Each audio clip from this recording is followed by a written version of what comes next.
excited to talk about episode 2, Burrow. I want to welcome you, Emma. Thanks so much for Thank coming. you. I'm so excited to Yes. be here. Emma, do you want Mm. to introduce yourself a bit and maybe talk a little bit about your work? Sure. My name is Emma Moonier. I teach at CIIS with these two fabulous people. That's the connection.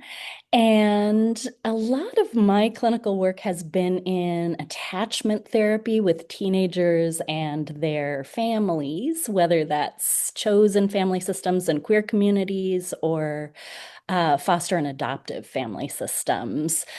Work with a lot of kids that have been in institutionalized settings like Tall Pines. I've worked in institutions, not quite as culty as Tall Pines, but in carceral and hospital kinds of settings for adolescents. And yeah, so I've got a lot to say about this episode. So excited to hear all the things that you have to say, Emma. Really, really grateful you could be here. What an amazing background that you have to like situate yourself in this show and in all the things that are happening in this show.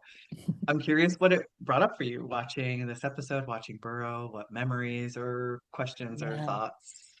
Well, I think these kinds of settings, inpatient and residential settings for kids, have such an aesthetic to them. And the way that they designed this in this show was so accurate. Like I've completely been in that building. I know exactly where everything is. I recognize the common space. I know exactly where music therapy would have happened there because that's why I would have been Yeah, there, right? right. And I am recognizing funky things in just the aesthetic, like constant locked cabinets so that nobody can get to anything that they could use to hurt themselves or someone else, right? Mm, All of the structures and rules and the words on the walls that mm, institute those structures and rules and keep everybody reminded of the hierarchies that we create in those systems, some of which are maybe necessary, and some of which are just clearly not and are pretty toxic within those spaces. And even the decor, the orange in the mm, bedrooms, super common. In about 1990, there was this movement of research about how we should make kids' spaces in hospitals and jails look less like nursing homes. And they started painting everything orange and blue. And you see those two colors all the way through tall yeah. pines as well, right? In really sort of interesting ways. So it super makes me wonder what kind of research they did about these spaces. Mhm. Somebody has been on these units, I feel like. Totally fascinating. I had no idea. Like this is, yeah, and I think that kind of both like, oh, it's a warm and welcoming environment. Look at the things Yeah, we have. There's activities here, right? This you is can earn your way up. right. There's a Yeah, pathway here. There's a journey that you can go on, right? And it's like clouded by these both like warm and welcoming things and also this completely sterile environment that's terrifying at the same time. Like this absolutely. institutional, like military, we were talking earlier about militarized type of space. Yeah, And this is, I'm thinking about burrowing, like going underground, like starting on this journey to burrow into something. And this is Abby's induction. This is her initiation yeah. into her burrow into this terrifying world that Emma, about. And It's It so is. hard. It was so hard to watch Abby come into this. Abby, as described by Lila in this episode, is just like a sweet nerd who's a little bit of a stoner, and she's just all of a sudden like in prison, in like what feels to me like very reminiscent of my experience in boot camp, in the Navy, and then like the way that she, is just like sitting in the corner of her bed, like crying so understandable. She really it really is these environments with all of the institutional markers and settings. They're, I mean, clearly used to take people who aren't fitting into a collective is the idea, and then like immerse them in this extreme collectivity of like institutionalization where you really are meant to lose and degrade yourself into, or disintegrate yourself really into something that can be entirely collective in this series, like very much a cult, but so extreme to attack a teenager's identity like that when they're in this, as we know, identity building phase. Like that's what their whole job at this age is, to build an identity. And these institutions are fundamentally built to kind of erase individual identities and make them into, you know, just another kind of, I don't know, cog isn't even the right word. Automaton is a little too strong. I don't know what the right word is, but you get what I'm saying. Yeah. And you know, I think that happens in real life too, in those settings. We we get children in those settings because all of these people are just children, right? Um, in these settings Yeah. that could benefit from so many other ways of doing. And we've Mhm. got all of these sort of societal and third-party payer-based systems that send them Mhm. into Mhm. Yeah. these kinds of institutional care models because there aren't other options that are accessible and affordable and all of the things. And there are huge rates of just abusive behavior that Yeah. happen in those spaces, some of which is exactly what you're talking about, just the removal of individual identity, the alienation that happens within that. So we sort of change them culturally, even Yeah. by getting them help, right? Right. In a Right. way that is really hard. Yeah. Yeah. You want to talk a little bit more about that, like family alienation, Emma? Like you had mentioned that Yeah. earlier, and kind of attachment stuff around that. Yeah. So I think in queer communities, this happens a lot. And I would say this is about the queerest group of kids you could find, right? This whole thing is one big queer community trying to find identity within this space. But especially in queer communities where there are high levels of family and religious and societal alienation factors going on, we get this sort of two sides of the coin in terms of attachment because we get lots of work towards organization of chosen family structures that is stunningly beautiful and often really healing within that space. And I think we see a lot of that with Abby and Leela and with even Leela and Alex in some of those spaces and various little alliances of kids within this space. But we also get a ton of transactional attachments, right? Mhm. That happen in that space where kids have really basic needs. I need a ride to Vermont. And so I'm going to kiss this boy a little bit to get there, Yes. who's a Yeah. pretty gross figure, and he's clearly not a good idea. He's basically Oh my waving red flags all the way around him, right?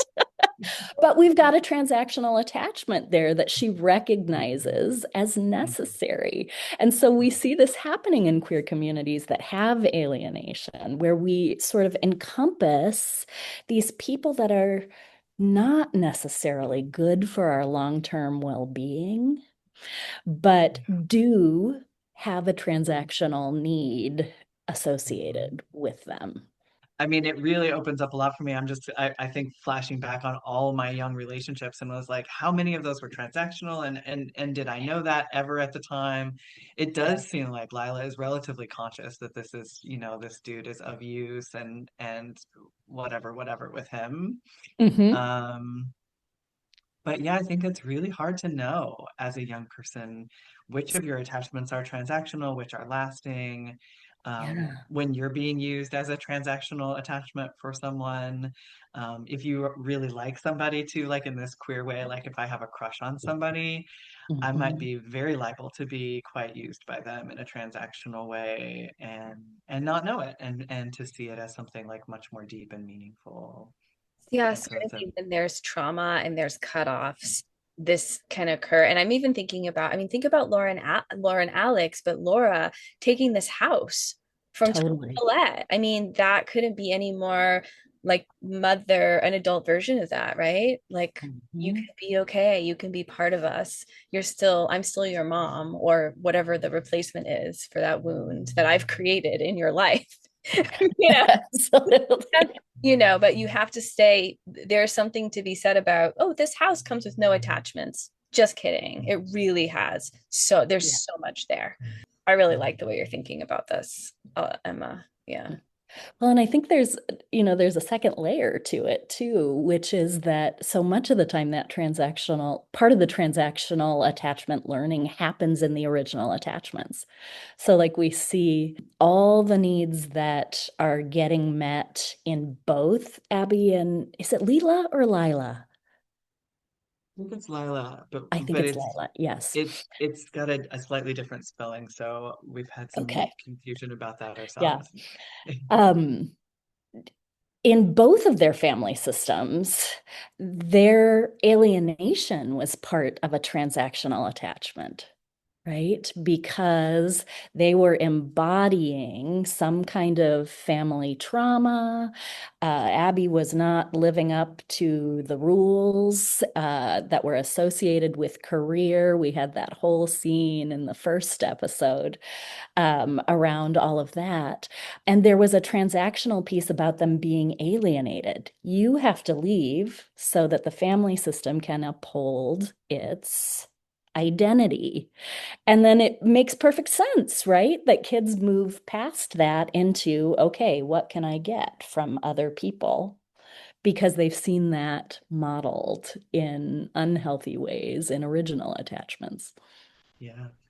I mean, from a psychodynamic perspective, this is all just like object versus subject relating what you're talking about. Yeah. And if you have been related to as an object for your parents, that's how you learn to relate. The whole world is Yeah. just objects to be used and hard to actually learn to see people as having their own subjectivity, as being like, the much more complex land of relating with another human being as another human being and not just somebody who you can use for something that you need. But that's very confusing if you're used as an object like that by your parents.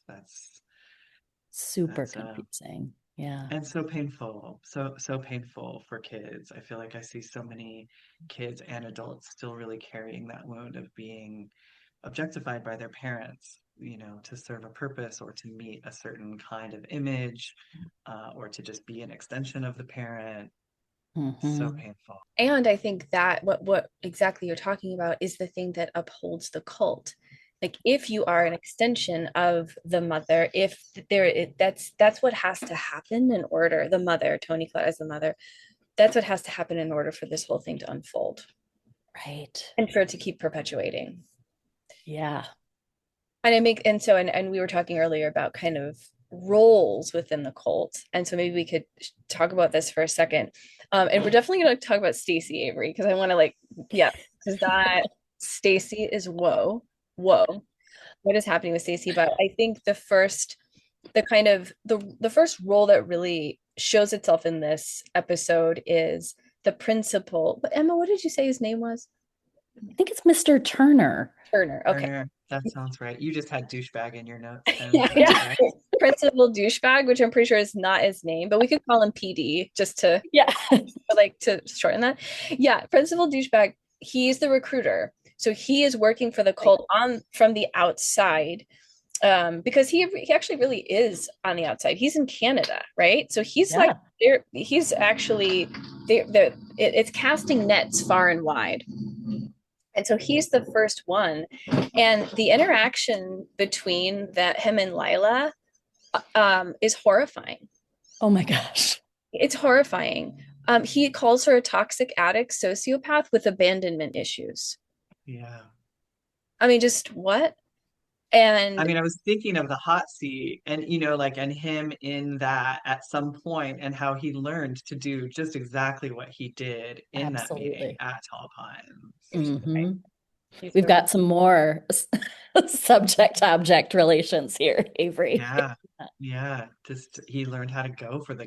the hurt with, and get to the tenderest place you can get to with somebody. That's Yeah. right. Horrible. So glad Lila broke his garden. Oh my God. I know. That's just It's, it was amazing. And then in the first episode, what I noticed on a rewatch was that in the garden, there is a frog in the sand garden that someone has made.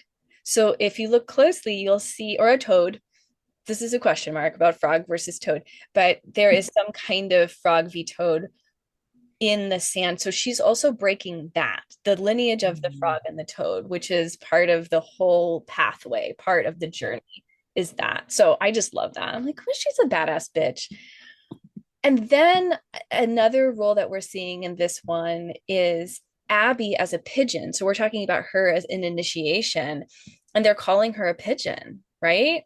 No, Yeah. no, no, no. Stacy was the pigeon. That's the role that Stacy played. Oh, Which I think is short for stool pigeon. You're basically like Yeah. the Yeah. institution sanctioned snitch.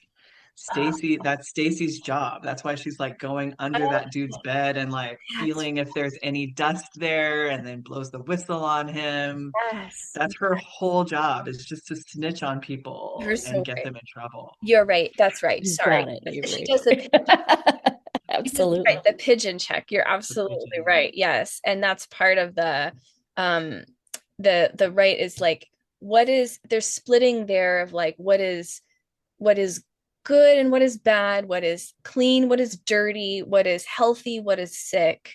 And she's like, right, that's a state. This is so I guess we're moving into talk about Stacy is like that she is in the ascend phase at the top of the food chain, and that power that she is wielding is really, really, really scary and very sad for me. Like I just like I have like such a heaviness in my chest for her. I don't know why I started feeling an empathy for her, even though she's like very much like a quote unquote a monster, but like I don't know, it's so sad. Well, as you were talking, I was thinking about the difference between Lila and Stacy and that act of rebellion where Lila breaks the thing. Like that teenage rebellion can be so protective of Yeah. the developing self that maybe doesn't get a chance to develop, but the rebel is there trying to create that space. And teenage rebellion can be such a protective thing for the psyche versus compliance. Stacy's all compliance, just to do a little splitting myself between Lila and Stacy. Stacy's all in on compliance. She's been in institutions her whole life. She was a foster kid, and then she's gone to, it sounds like every kind of institution that exists. And she's just fully swallowed it and is there, just institutioning her very best. I'm curious, Emma, like to hear your thoughts based on your experience of these kind of different positions that folks take up with respect to, institutions and institutionalization. Yeah. I think in attachment, we call it the overbalance when folks have felt like they've had no power whatsoever in relational spaces and they get it. There can be this real swing of the pendulum to the other side. And that is how I read what's happening for Stacy in this episode. It's just like, oh, I've been in institution after institution after institution. I've had very few, probably authentic human connections and relationships within these places. And all of a sudden, somebody thinks I should get to have power. And there's something that feels so connected about being given power by someone else, right? Particularly in a power-laden environment like this. I wonder if what we're seeing is her acting out just joy and bliss and impulsiveness in the connection that she has with the Evelyn Wade character, and that this is how Mm. it's coming out because Is she that hasn't rabbit? had connection like that before. Oh, yeah, Evelyn and Rabbit too. Like in And this Rabbit, episode, you yes, see her just like mooning over Rabbit. totally. Rabbit Yeah. is, what is it she say? Have you ever have you ever known anyone who knows exactly who they are? Like Yeah, that's as she's just like drooling, looking at Rabbit's totally. profile. She's one Just, step just away from the top, mhm. right? There's some queer coding in that too. I'm like, oh, okay. She wants to be her. She has a crush on. There's like this magical love and yeah, and so Stacy is the enforcer. She's the pigeon and she's the enforcer. That's her job. Um, and I think I think it's like what you were saying, Emma, having this all of a sudden, I think it makes her feel special. Like Totally. maybe for the first time, you know?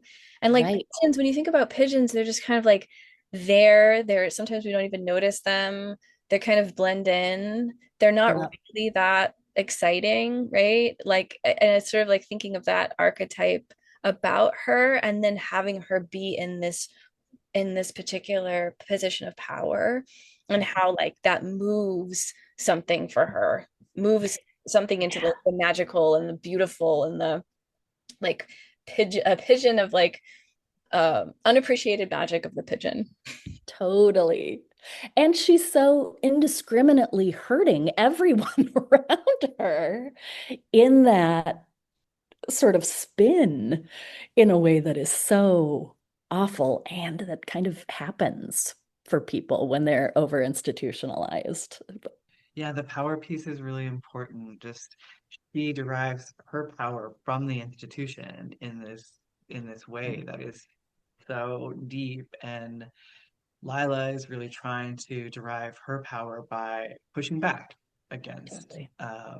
the kind of forces of the authorities, and they're both trying to find any kind of power in their very, very difficult situations. I do have a lot of empathy for Stacy. Like, I mean, Stacy is a very hurt person, but she's also absolutely terrifying to me. Like there's something as a queer person, and I want to say like particularly like as a queer person who I feel like had some very young, like you do, like these young, very close attachments. Yep. I think I was often kind of drawn to people like Stacy, feeling the pain under that, and had many weird, confusing, semi-abusive relationships in my childhood and teen years with people who I felt the pain and would be drawn to them, and then completely miss the ways that there was so much cruelty on top of the pain.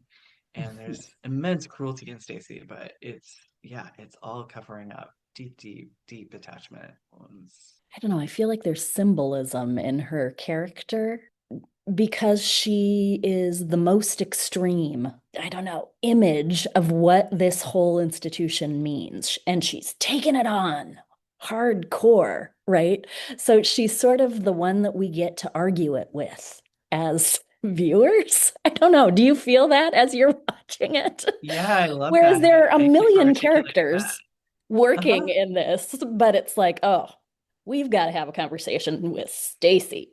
That's for real. Yes, yes, exactly, exactly. Yeah, it's funny in this moment in this episode, I don't feel the same way about like Rabbit, for example, as I feel about Stacy. Like, and it's interesting because Rabbit is probably enforcing in a whole other way at a whole other level all the time. And I'm like, oh, Rabbit's kind of cute. Like, no, no, what? No, Rabbit's cutting Abby's hair as part of initiation or like being a part of that moment of like, taking her individuation away about her, the clothes that she's wearing, putting her in the like Mhm. uniform. Like, she is part of the system in the same way. But you're right, Emma. It's like, but all of our like, all of that energy gets to put onto Stacy, and I think that's how everybody feels there. Yeah. That's what she carries. That our countertransference with her is how everyone feels. Everyone is terrified of her. No one wants to be around her. Like everyone wants to be like, you represent what all of what is bad is being Yeah. put into you for this. And And we all can think of that person in our own queer childhoods Mhm. that had elements of her, right? Rabbit was probably her 10 years ago. That's exactly what I was thinking while you were talking, Em. I was like, I would love to see the prequel. That's another way that we could get another season of this. If Yeah. anyone's listening, is they could do a prequel with Laura and Rabbit and what they were up to when they were in Tall Pines. Would Ooh, love to see. Can easily picture Rabbit being a lot like Stacey. Mhm. totally. Also, Yeah. that would be very sexy, just as a separate note. Like, what a sexy Completely. prequel. Yeah, I feel that's implied between Laura and Rabbit for sure. Yeah, definitely. In the queerness space of this episode, we have this scene with Alex. Alex is on a run and runs into Layla, and she clocks him and says, queer people from small towns generally get out. And then he doesn't respond. And she says, no offense, like I'm bi, whatever, which is great for us as the audience to know, like, okay, she's bi. We're feeling that energy from her anyway, but now we know, like, this is how she identifies. And this is why she's saying it to him. She's not saying it in any weird type of way. She's not maybe saying it to necessarily get anything from him, although maybe to get a connection of feeling some level of safety. Yeah. Yeah. And he just says, cool. Yeah. And I'm curious what to hear what your all's thoughts are on this, his particularly like his reactions or his reaction in the moment. Like, what did you all think about this? I mean, I think there's this like way if you're trans that you're always like really not wanting to be perceived. And I won't speak for all trans people, just to be clear, like maybe lots of trans people out there are just dying to be perceived in their trans fabulousness, and that's great. But I know a lot of people who are just like, I had I was a teen client who said, my gender is please don't perceive my gender. Um, I love that. Yeah. so yeah, I feel that in this interaction. I feel Alex trying to be like, I'm just trying to be a dude here taking a jog, and you're trying to out my queerness in a way that feels like maybe unsafe in this town. Maybe I'm new to this town. I don't know, like in general, maybe I would just like not like to be perceived. And Alex is playing a binary trans man in this series, and I think folks that I've known in particular who really want to have just a binary transition and live a normal, pretty, hetero appearing life, yeah, that could be uncomfortable to just be kind of randomly called on your queerness on any given day. It's sensitive. I think too that there's something about the two of them feeling each other out for safety in this conversation that is really sort of tender and sweet. Yeah, I saw the disappointment for Alex that there was this, oh, okay, that's how I was read in this space. And also the gratitude in the cool, like, yeah, okay, all right, we'll be in this together kind of a thing. And then that we get that follow up for him, for Alex, at the store a little later in the episode where we've got more small town stuff happening there, right? And oh yeah, I heard what happened at your house last night or whatever. And you can Right? just see all over his body language. Please leave me out of this spotlight, right? That's such a piece of his experience of what's happening in the entire episode. Even in taking a jog in the woods, probably. Yeah, the adjusting to a small town world where everybody knows your business is a real thing. And yeah, I'm glad you brought up the cashier part because I mean, I'm just so reading that cashier as being a big old queen. And and I'm loving that. And he's like, my housemate heard told me Right. what happened. Yeah. Like, okay, girl, you're a housemate. But there's these kinds of like ways that it's talked about and not talked about. I also think the realistic part of it's 2003, right? It's thinking about like where the internet was then and not how we Mhm. understand even the word, using the word queer in our like kind of everyday vernacular versus 2025, like all these kinds of differences. And yeah, what is safe and what is not safe? And how does he want to be perceived? Does he want to just be like a dude who's a cop? And really, that's the part that Layla was like, "Oh, you're a cop. Okay, I'm good now." Like, I thought we were queer family, but like also you're a cop. I don't need a ride. Thank you. Bye. Like that's the thing I think that really creates that dissonance. And yeah, and maybe Alex is a bit in that pull of where do I belong? I Totally. think he's in that pull of who am I and where do I belong? And I think maybe that's the refrain of so many of the characters. Abby, Layla, who am I and where do I belong? Mhm. And I think, there's these moments where Alex is like, yeah, he's an investigator. He's like on this case, he's on this Agent Cooper journey to find the answers. And then there are these moments where I'm like, I have this feeling of like he's like a little boy pretending to be a cop, like playing a cop. Do you know what I mean? Like sort of Yeah. in a performative way, trying to sit in this role that it's not really totally his yet, or that he wants to be in. I don't know. I, it's an interesting identity questions and questions about um individuation for him and Laura too. How do they fit in this family system of tall pines? Who are they Mhm. as a couple? Who are they as a couple? And we'll see the couple who is about to have a baby when the other woman who has the stroller at the grocery store, it's full of potatoes. There's no baby there. Did you notice that? I didn't, but I'm going to now.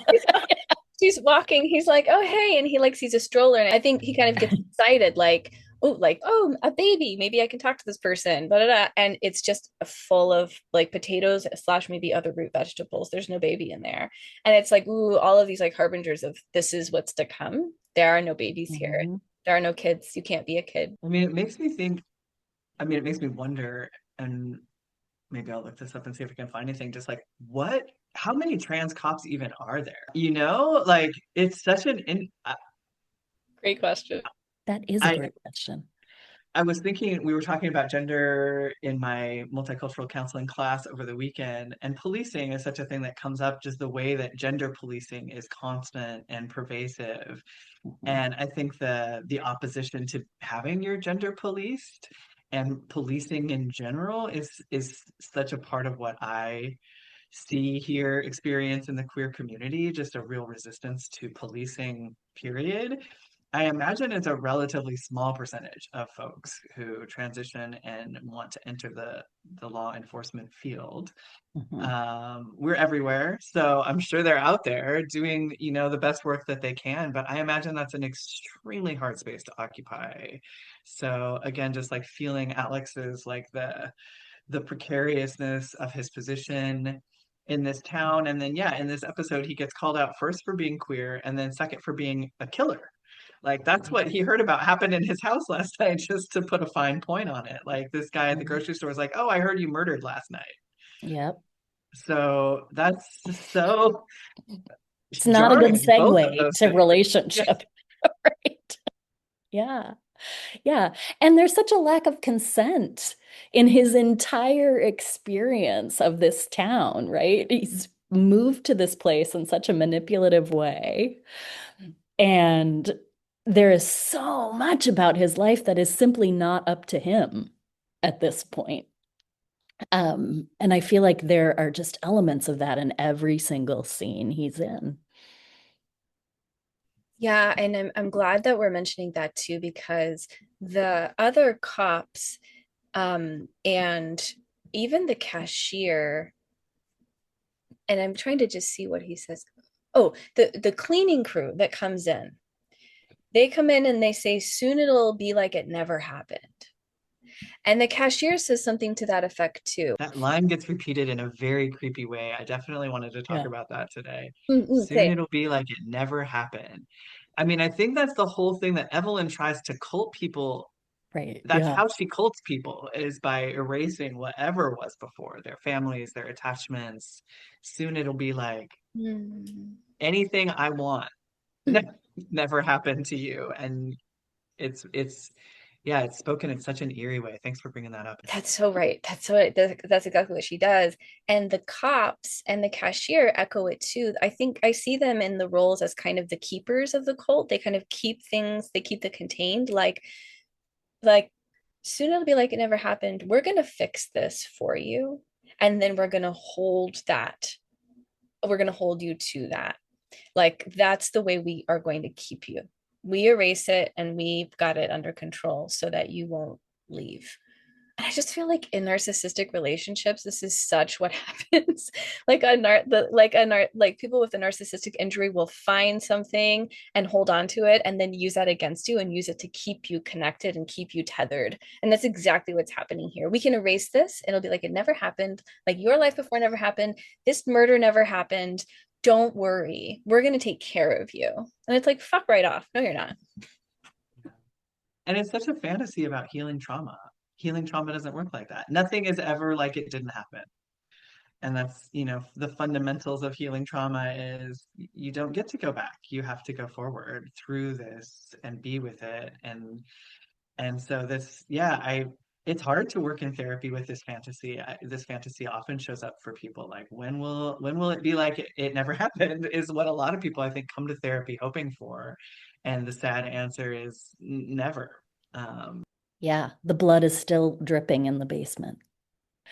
I think too that there's something about I'm shifting here, but about the presence of the toads in this, right? And how all of that symbolism plays into it. I have lots of questions I want to ask about all of that, but I think um, I found myself looking up all the symbolism of toads and what was happening and why they were showing up at all of these places. And it occurred to me that, there's in some cultures this idea of toads as a symbol of fertility. So it made sense that we were hearing them as they were discussing these kinds of ideas in the beginning. But then I also was reading about toads as sort of an archetype and a symbol for intuition or psychic ability or those kinds of things. And it reminded me of how throughout the series they just get louder and louder and louder, right? And how you might connect to everybody having all the intuition right there and simply choosing to ignore it, except for Alex and this little group of kids, right? yeah, that's amazing. Thanks for bringing that in. I know you light up about toads, so I'm curious, did you go down a similar rabbit hole looking at the symbolism of toads? Yeah, I have before, yes. And I love frogs. I had an aunt that I loved deeply and she collected frogs and her house was full of them. And I always felt this like overwhelming sense of like joy in seeing them. And so it's interesting, like when I see them in this show, I'm like, oh my goodness, it's a cute little frog or a toad. Like I get so excited by that. And it's interesting because in this episode, we get more intel into how the show is thinking about them with the cashier. By the way, I found out what he said. He said, soon it'll be like it never happened. That's the refrain. So that's what he said earlier. But the cashier says, toads are beautiful creatures and they're an invasive species. It's a beautiful cult that they get more and more and more. You can't, I think he says like you can't go anywhere, ride your bike without running one over. And it's like, oh, you can't get out of that web of those toads. Um, and Yes. and so I was confused about frogs v toads. And I think the thing that I understand is that frogs are usually near water and that toads can go more onto land. And so I wonder if we actually have both represented in the show. I don't know about that because we do have a lot in water. Maybe they are just all toads. I don't know. What do you all think? I think they're all toads, but that the water phase is the tadpole phase, which we see soon in the next episode as they're in the water and Abby finds a tadpole, which back to the fertility reference looks just like a little sperm when she picks it out. Um, So, but yeah, the toads are interesting. I mean, I think I said this when we were talking about this before, but I really think of how very awkward the middle phase is for toads, like our poor teenagers here. They're a tadpole, and the transformation is huge. It's a huge transformation. And for humans as well, like it's a huge transformation from being a child to being an adult human. And the teenage phase, what I understand from my work with teens, is a lot of the teenage phase is just grokking the world. And that's a lot of what's hard and painful is just like, whoa, when you're a child, there's ideally, in most cases, many cases, there's some protective barriers from really seeing the world as it is in its cruelty and all of the many dilemmas that we're sitting in, racism, white supremacy, et cetera, et cetera. And then as an adult, you fully live in that land. And the teenage phase is hard. It's really hard. It's really awkward. It's really strange for humans and for toads. Those little like mid-stage frogs that have like a tail, but maybe some legs and their head starting to get a little big. They look really, really weird. Ew, that's a really good call out. That's so right on. Oh my gosh. Yeah, that feels right on to me. Yeah. Yeah. And I, a lot of what I am talking about in family work with parents of teenagers is how normal all of this stuff that really looks like illness and would be perceived as illness if they were fully grown adults is, and how the parenting of that can just be the embrace of all of that weirdness and awkwardness and stretching and rebelling and doing all of those things and walking around with feet and still having a tail. Right? It's because it's all going to look weird and it's all going to feel uncomfortable. And most of it is really good for them too at the same time. And that's a piece of what I always get worried about in these institutional settings is that we cut off their ability to do that, or they have to do it in ways that don't include the embrace. I did find out that toads burrow. They burrow to escape predators, to like to stay safe, which is interesting in thinking thematically in this episode. Also, we learned that in Tall Pines, how much toads are revered. They're the town mascot. So, and then they're also on milk. And here we are back to milk and like breast milk and all of this, there's so much there around the mother wound and milk and eggs and shit, like all the time. And I don't know how much of that is deliberate in the writing or whatever, but it's just so, so glorious. I think that brings us maybe to talk about the dinner with Toni Collette. I think we need to talk about the dinner. And first, I want to just say, Avery, there's such a fun dinner montage. Did you with the music? And they were kind of laughing. Avery and I are like, we're like fans of montages. Everyone's relaxed. It's going well. And then it's not going well. It's just like, oh, this dinner is great. This is organic wine. I already have a headache. Blah blah blah. And then, oh, something's not good. Oh, and right from the beginning, sorry, before the dinner, she goes in for a hug, and already she's violating his boundary from Yeah. minute one. Ugh. Speaking of consent Such a issues. unique move, man. I mean, I have never had hugged anyone and had them go for my pelvis. What what a bizarre and I mean really a power move. Such a power move, such a Yeah. violation, such a like assertion of her power in this land. She's like, I can do what I want here. You're in my house and I want your pelvis to touch me. Whoa. Yeah. And Yeah. then she sighs and says, ah, a transference. So she's saying, I am, by violating you and hugging your pelvic area and bringing you in closer for a deeper hug that you didn't want, I'm actually taking from you the weight of what you're carrying with this Riley thing. Look how good I am. Again, just like an archetypal narcissistic move of I'm doing this for you. I'm violating something for you. I'm doing this for you. Yes.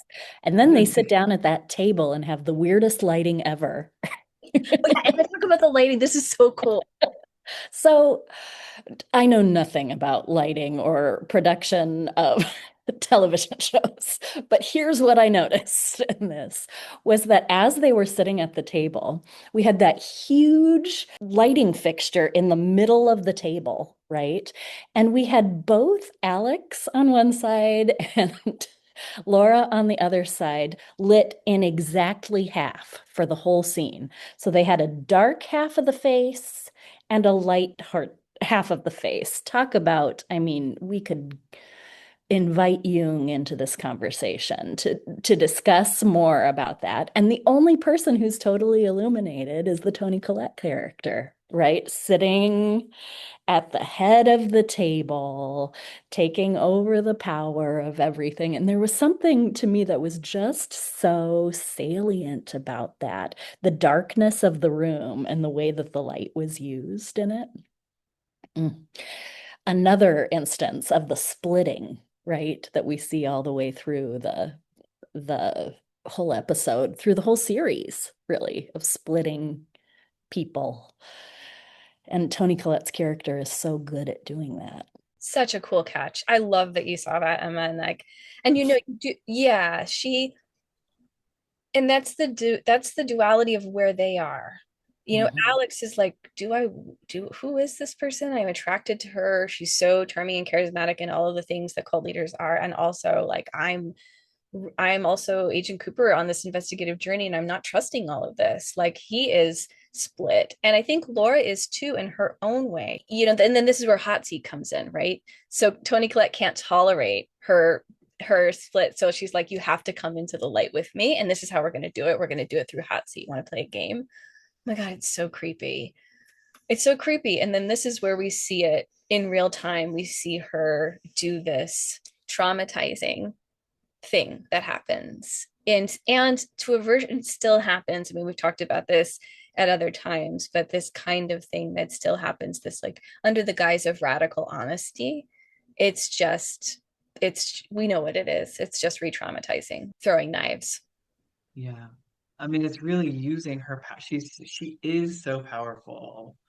Thinking about as you're talking about her, like our conversation about Stacy and just like how Toni Collette is kind of like the fully realized Stacy in midlife, just like she has taken that little bit of power that she got given and just built on it, built on it, built on it, taken it until she has all of it. And she can wield that anyway, and certainly does, and really enjoys it, and thinks it's for the good, thinks it's good, has convinced herself that she is wielding power for good.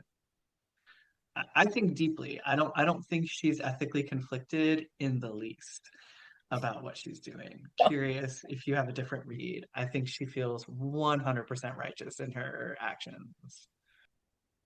Well, and the identity that she's taken on there, this is sort of, I am half your mother and half your lover space, right? That she takes up with every single person she encounters. There is such a self-righteousness in both of those roles, and she just uses that. She just milks it dry, that sort of combined identity of it. Yeah, and this is really making me think about, in terms of roles, thinking about Laura being split between like mother and leader, like that is split down the middle because you can't be both, or can you? And I think she's trying to like come to terms with that, like what, who is she? She's a follower right now. She's a follower in the cult, like she's a member and a follower, like that's her job. But she's like figuring out, is that my job? Because I have this power that I am wielding by, like, they pass around the picture of the embryo and stuff, and like, oh, I have this thing now. And Toni Collette's like, I want to make sure that you don't, this power doesn't go to your head. So we're just going to go back to seeing that, make sure that you're split off from your parents so that you split off from your child. That's the only way this is going to work for me to maintain my role as leader and all archetypal mother, powerful, horrific person. That takes me back to your catch about the lighting too, Emma. Like that's what the narcissistic leader does, is like their shadow becomes located in everybody else. for them to see and manipulate and call out. And that's certainly true with how Evelyn, I should say, how she is like creating her cult is by making people feel so dark and bad and locating her shadow always outside. She gets to retain that like perfectly lighted, shiny perception of herself. Ugh. That's all I have to say. Yeah, and in true narcissistic fashion, she's also creating a reality that everyone has to buy into, this reality of how can you miss something that never fully existed? But did her parents exist? What is true? What is existing? We don't know. And I think Laura is confused in her unconscious in her psyche because she's been brainwashed for so long.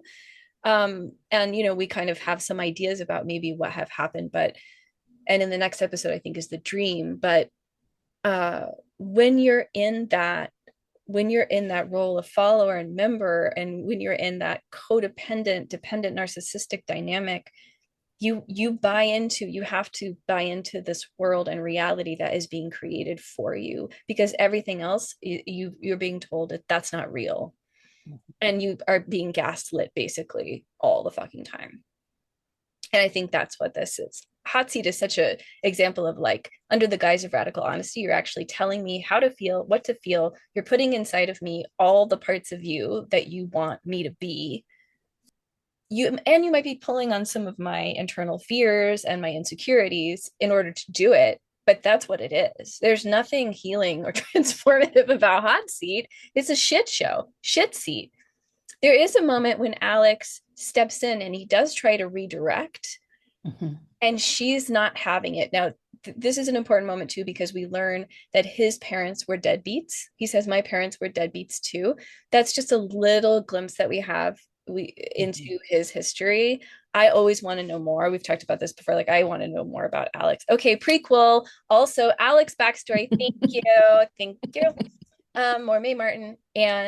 But then Evelyn does what she calls in a cult role that she will not have, which is the role of the hero. She goes, such a hero, right? When he tries to step in to redirect, such a hero. She's like, no, I'm not having this archetype. This doesn't fit in my cult role. You think you're such a hero, but you're not. You're not going to be anything. She pulls him in by doing this. It's master manipulation. Yeah, and she's positioning herself as the replacement of the primary attachment figure, right? And mirroring what she wants him to see about himself, which is such a piece of what happens in these narcissistic parenting roles, is that we mirror all the pieces of the other person that hit all those red button issues and not the ones that are authentic. And she finds ways to get whole groups of people to do this, right? In such a skillful way. But I do think this is the first time we really see her in that position. My gosh, Emma, you're amazing. Thank you so much for all of your insights and what you brought. I learned so much from you, and I'm going to be thinking about that lighting thing for like a long time to come. It's so genius. Good catch. Hey, Yeah, that's deep, thanks. and it's definitely going to make me look at the lighting in future episodes a Me little too. more like critically and curiously. Thanks for bringing that in, and thanks for bringing in all of the wisdom about attachment and teens and transactional attachments. I'm going to be thinking about that for a while also. Awesome. I loved it. I loved every second.